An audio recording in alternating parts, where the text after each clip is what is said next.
Sydney was a battle-hardened cruiser that was sunk on the eve of Pearl Harbor in 1942, November 42, wasn't it? I didn't know anything about it at the time, but the son of the radio operator had written a book about the sinking of the Sydney, which he contacted me after one of the Kennedy assassination films and asked me if I'd do something about it. And so I went and meet him. And fascinating guy.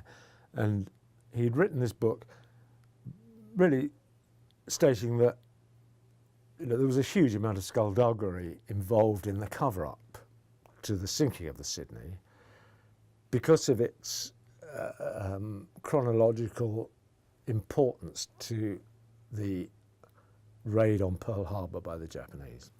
It may sound a bit of a distant connection, but essentially what happened was the Sydney was sunk with all hands, the only cruiser to have ever lost all hands during the whole of the Second World War. And it was sunk supposedly by a German raider. Now, German raiders were little frigates with a couple of guns on them, designed really to sink small merchant ships. They roam disguised, in this case disguised as a Norwegian freighter, and wouldn't be conspicuous. And then as soon as they came across a merchantman, they would drop their disguise, fire shells into the hold of this ship and sink it, or torpedoes. It wasn't a serious combatant vehicle, but it was a sneak vehicle which worked well. It was approached by the Sydney, who saw her. It was named a cormorant. She saw the vessel. The Sydney approached her. This is the I'll give you the official account. Sydney approached her just as she was on her, close to her. The cormorant dropped all her disguises, panels on the hull, and launched torpedoes and opened fire on the warship. And the warship exchanged fire, sunk the cormorant instantly. And the last survivors of the cormorant, as it went down, saw the Sydney steaming off over the horizon. Didn't notice any major fires at that time, but they were in a lifeboat. Most of the crew survived of the cormorant, which is why it attracted my attention in the first place. How could the crew and the hostages that were on board the cormorant survive this conflict, and a battle-hardened warship with 470 sailors on it sink without trace? There was something not quite right about that fact, but if you think about the fact it was the day before the raid on Pearl Harbor, then that brings into another side of it. You start looking at another point of view now. So correspondence between the British War Office, Churchill essentially, and Roosevelt, there was a series of telegrams about the Sydney, we presume it was about the Sydney, that are still secret. There are military secrets. We're not allowed to know about them. Now, if you look into it, the chances of a raider sinking one of the most successful cruisers of the Second World War, to dupe them into approaching close enough to be able to be vulnerable, is questionable in itself. But a couple of other facts have come to light, which is even more interesting.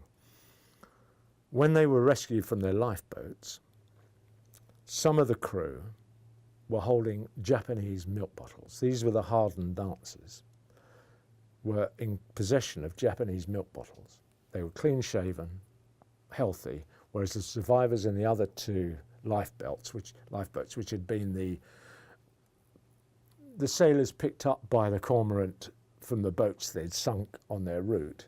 These were illiterate Asians, Indians, Pakistanis, sailors who didn't speak English, but knew that there was something fishy, because they had this these Nazis who were rude and nasty to them and pushed them away all the time.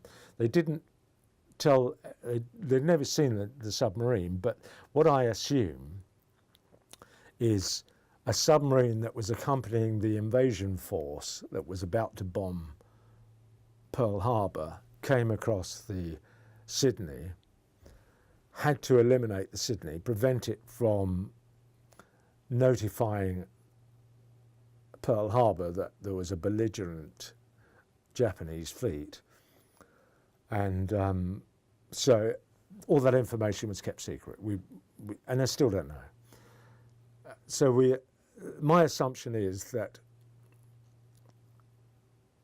that Roosevelt and Churchill, because of Bletchley Park and the fact Bletchley Park for years had been reading all the Japanese communications, would have known about that particular invasion, would have known about that impending raid, which is proved to me by the fact they got all the flat tops out, all the big ships that were sunk in Battleship Row in Pearl Harbor were mostly First World War stuff, which they wanted to get rid of anyway. They wanted to replace their fleet because it was all obsolete.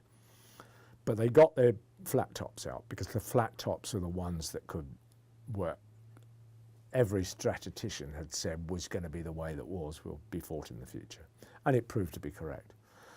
So the cause and effect suggests that they did know what was going on. And the fact they've maintained secrecy on vital documents also makes it obvious to me that they did know what was going on. But it's par for the course. You know, it's Pearl Harbor, we had, before that there was the Lusitania. Since then we've had 9/11, we've had Bay of Tonkin. We've had all this stuff that proves to be very questionable, but it justifies huge military expenditure. And I don't think they're not strangers, these two incidents. They're all related. It's all, we're all cannon fodder, I think. This is what it's all about. But anyway, so the sinking of the Sydney is a fascinating program. It's a fascinating document because we've got the testimony of all the survivors describing the conflict and describing because there were no survivors from the Sydney. The only thing they found about the Sydney were machine-gunned life jackets on an island in the Pacific somewhere. They found some remnants of floats, but they'd all be machine guns. So presumably any survivors had been exterminated because they didn't want, the world was not allowed to know that the Allies knew the Japanese were en route to get America into the Second World War. And that's what it was all about, getting America into the Second World War. 9/11 was all about rearming America after Clinton had destroyed the Defense Force, or the neocons perceived it was destroying the defense capability. That's what 9/11 was all about. The new American century, they even wrote about it. You know, all the Cheney and the Wolfowitz, they wrote about what was going to happen. You know, they said, we've got to have a catastrophic event to galvanize the American people into spending this sort of money on arms. And what better way to have another Pearl Harbor or 9/11, whatever. Anyway, so that's the story of the Sydney is very profound because it has ramifications for the way in which that tiny clique of people operate and manipulate the rest of us.